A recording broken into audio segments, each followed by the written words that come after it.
Welcome to Clay Center Now. I'm Bob Melius, your host with Economic Development here. And with me today, we have Austin Gillard, CEO of Clay County Medical Center. Now, Austin, I hear, and as we were talking a little bit earlier before we were doing this recording, that there's been a lot of work in planning going into expanding of Clay County Medical Center. Could you explain a little bit about what's going on and what has happened so far? Perfect. So Clay County Medical Center, when I arrived probably a year and a half ago, we looked at the facility itself and said, you know, in the future, is this what patient care is going to be, or are we positioning the medical center for the future so we don't turn into a hospital that's just a Band-Aid station, per se. So in June of last year, we really got together with an architecture firm and said, what could we do without raising taxes on our community, and how do we increase patient care and quality within our community of Clay County? And so with that, we're finally in the final design stages of the new facility. The bond vote passed in August by 74%. And we're in the final design phase, working with all the different team members of Clay County Medical Center. So all the way from respiratory to nursing to surgery staff to radiology to design the new facility.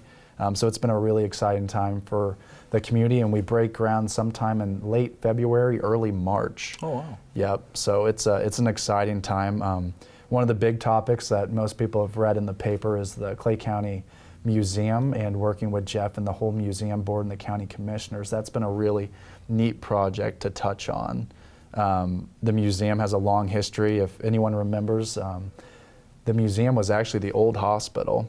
And I've had community members come up to me and say, hey, I was born on the 3rd floor.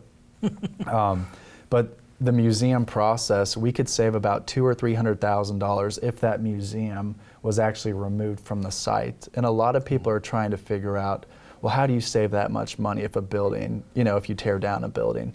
And there's this stuff with stormwater, with green space and I guess hard space. So hard space would be like a parking lot, and with water flow. And also, if you look, the hospital's actually built in a hill. So if you look and you drive up Liberty Street, you know, there's actually a hill there. So there's a lot of dirt that has to move, and we can use that museum space to move dirt, and we won't have to build a large retaining wall around the new part of the facility. So it's been kind of a neat process on how that's all come together. Have you had any obstacles, any hindrances that have really kind of... I think we've been fortunate. The community's been really supportive. Of course, people have their concerns, like the neighbors next to the museum. Well, you're not going to tear that down, and it's not going to end up on my shed and destroy it. Or I'm still going to be able to get into my parking lot when you know, demolish the museum and build this new addition to the hospital. Those are really the main concerns that we've heard from the community. Working with the county commissioners and Jeff at the museum, it's been kind of a neat process. So the museum's almost all packed up, and then they'll move early January to the new building in downtown Clay Center. And then there's about 30,000 square feet of asbestos in the plaster of that museum, because it was built back in the 20s and 30s. So that's going to take about a month to abate. And then in early February or mid-February, the demolition company will come in and start demolishing that museum. Wow, that sounds like a lot of work, a lot of noise, but yeah. The future vision there, you know, has to be really exciting. Do you have a model in the hospital right now that kind of shows? We do have a map that we put on display probably about 4 months ago, but the whole design's really changed. The building footprint itself hasn't changed, but where surgery's located, or how many operating rooms we have, or how the inpatient rooms look have really changed. So the design's not updated. We'll finalize the design in early January, and then we'll release that to the community. It'll be in the paper, of course, on KCLY, and then we'll have it posted, a large poster in the hospital, so the community can see the final design plans. So would that mean then some of the older part of the hospital, and are you going to do some remodeling in there as well, or updating, like one color scheme for the walls? Exactly. So with the architecture group, they're also an interior design group. So you'll see a new facade go on the inside of the facility. The existing space, a lot of people are asking what's going to happen to those old inpatient rooms. And those are actually going to turn into office space. And as we expand therapy services, I could see some of our therapy services extending into those old patient wings if needed. The old surgery department will be our new specialty clinic. Right now, if you want to come to our specialty clinic to see orthopedics, to see an orthopedic surgeon, podiatrist, dermatologist, you have to actually walk through the ER entrance. Well, that's going to be totally separate now, and it's going to go into the existing facility where surgery is and remodel that. So there'll be 9 exam rooms. So we're going to be able to have 3 specialists there at one time instead of just 1 specialist currently. Okay, Yeah. great. Well, we got to take a little break here, and when we come back, we're going to continue and talk with Austin more about some of the services and some of the changes that we can expect while all this construction and remodeling is going on. So stay with us, and we'll be back real shortly. You're invited to come visit, shop, and spend some time in beautiful Clay Center, Kansas. A full house located at 510 Dexter in Clay Center is your upscale rent-to-own store with the lowest prices guaranteed. They only carry high-quality name-brand products that are made to last. At a full house, they put the customer first by offering free delivery and setup of all merchandise, free relocation while renting their products, free loaner services, and the best price guaranteed. Stop into a full house today for all your home furnishing needs. Shop beautiful Clay Center today and find what you've been looking for.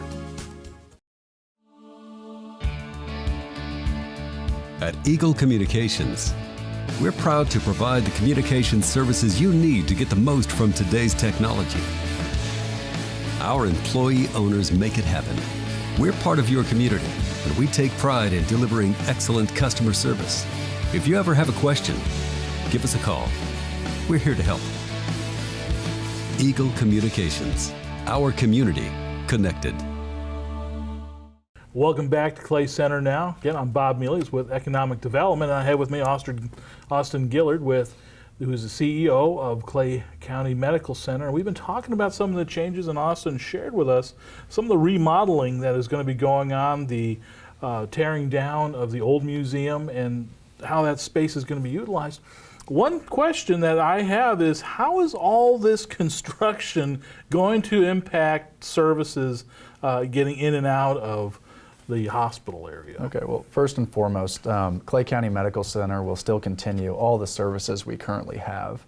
The reason that we looked at building the new 28,000 square foot addition instead of remodeling was, how do we keep all of the current services like surgery, radiology, all of our inpatients, OB, you name it, still active and ongoing while we're in construction. And that's why we decided to add on to the facility so this was possible. But during the construction phase in February, late February, you'll see a large fence go up and Liberty Street start to be torn up because that's where the new footprint of the building will be. So really the new front entrance of the hospital will be in the CCFP clinic area.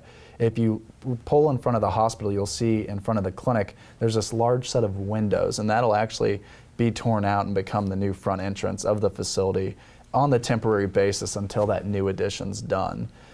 You can also enter through the east side of the building, through the wellness center, or through the emergency room entrance as well. But that'll kind of be the new front entrance. A lot of people say, well, you're going to tear up Liberty Street. We're going to lose, 20 or 30 parking spots. Where are those people going to park now? Well, in the employee lot, that'll really become patient parking. That's what that will become, and employees will park other places. So I don't think we'll see a lot of parking hassles. We do need to make sure that everything is ADA compliant, so our patients that are in wheelchairs or have some kind of disability can get into the building. But we seem really positive, and the construction company seems really positive to make this happen for the community.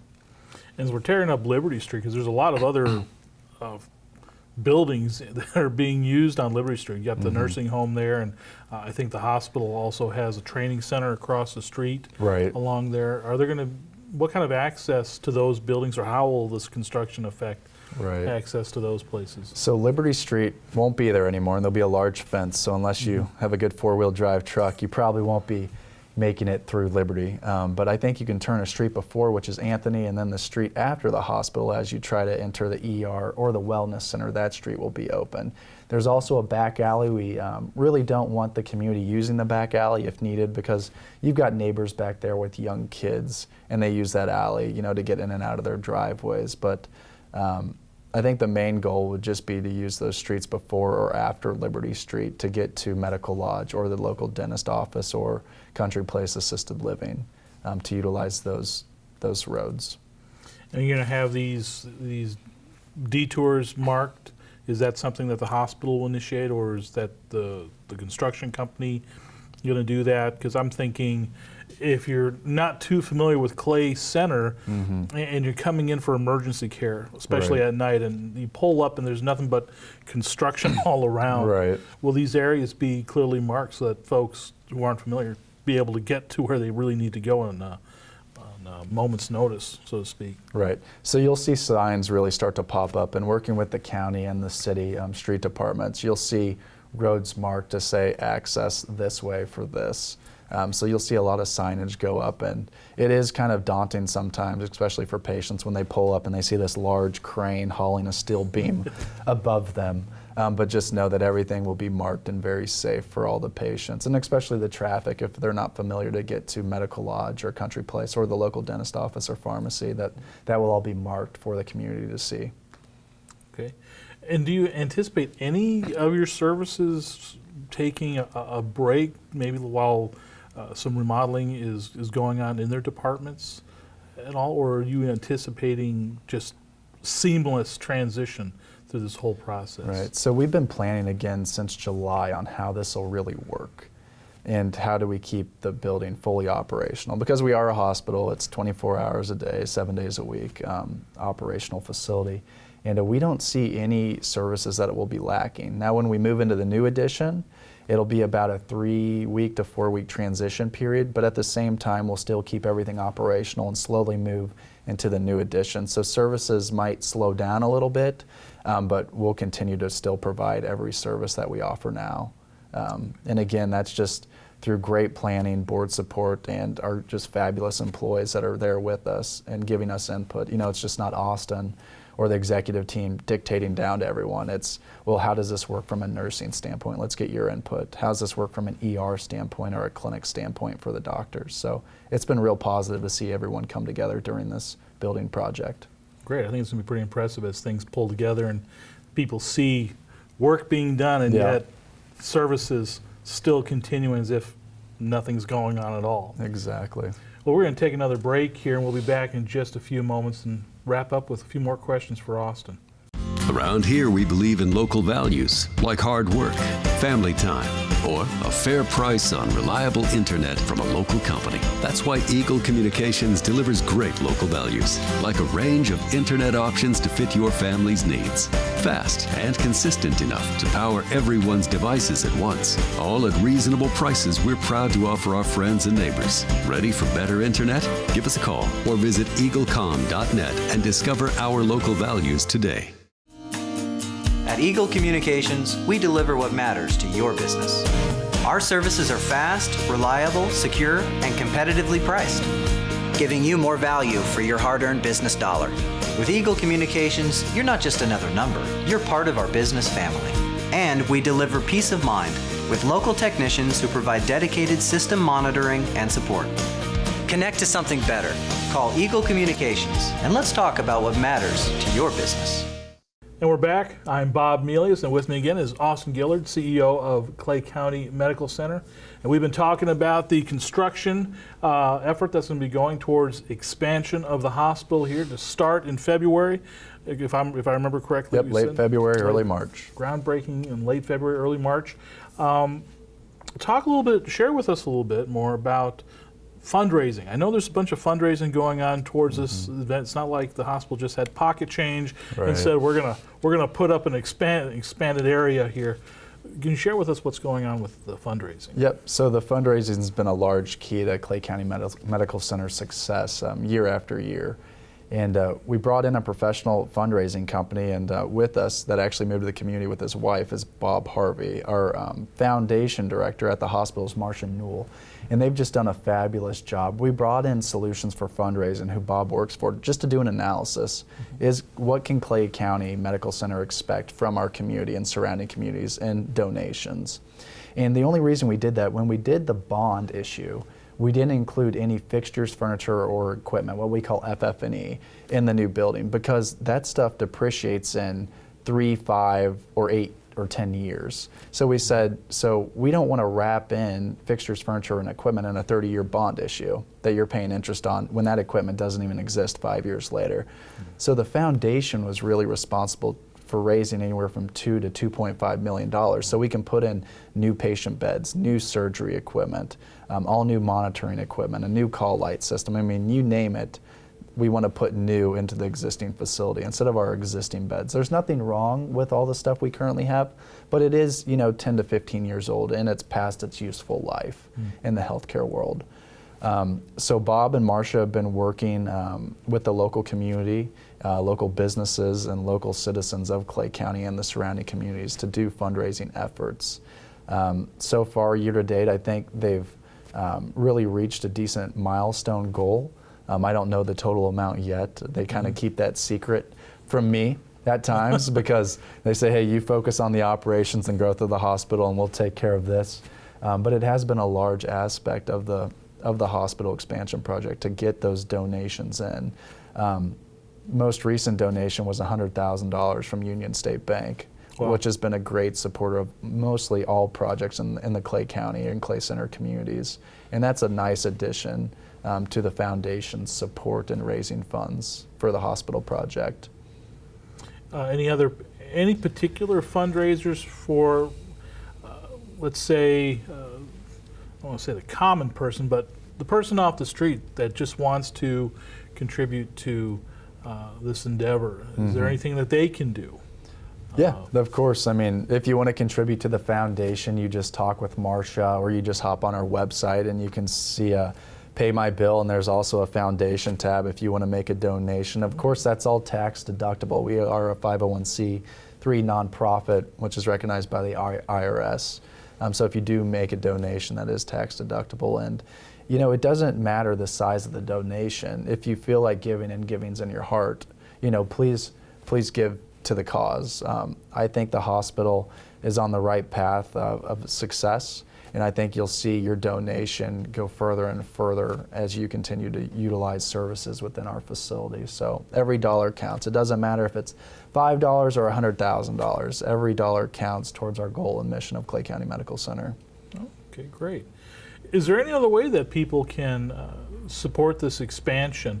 Maybe they don't have the finances to help support in the way they would like to, but they want to do something to contribute. I know we were talking about how the museum used to be the old hospital, and people have come up to you and said, I was born in this hospital, and right, there's a connection, definitely got to be a connection with the facility and that location, and people may want to contribute. Is there any other way that they could contribute? During the construction project, our construction manager, McCowan Gordon, based out of Kansas City, but they also have an office in Manhattan, Kansas.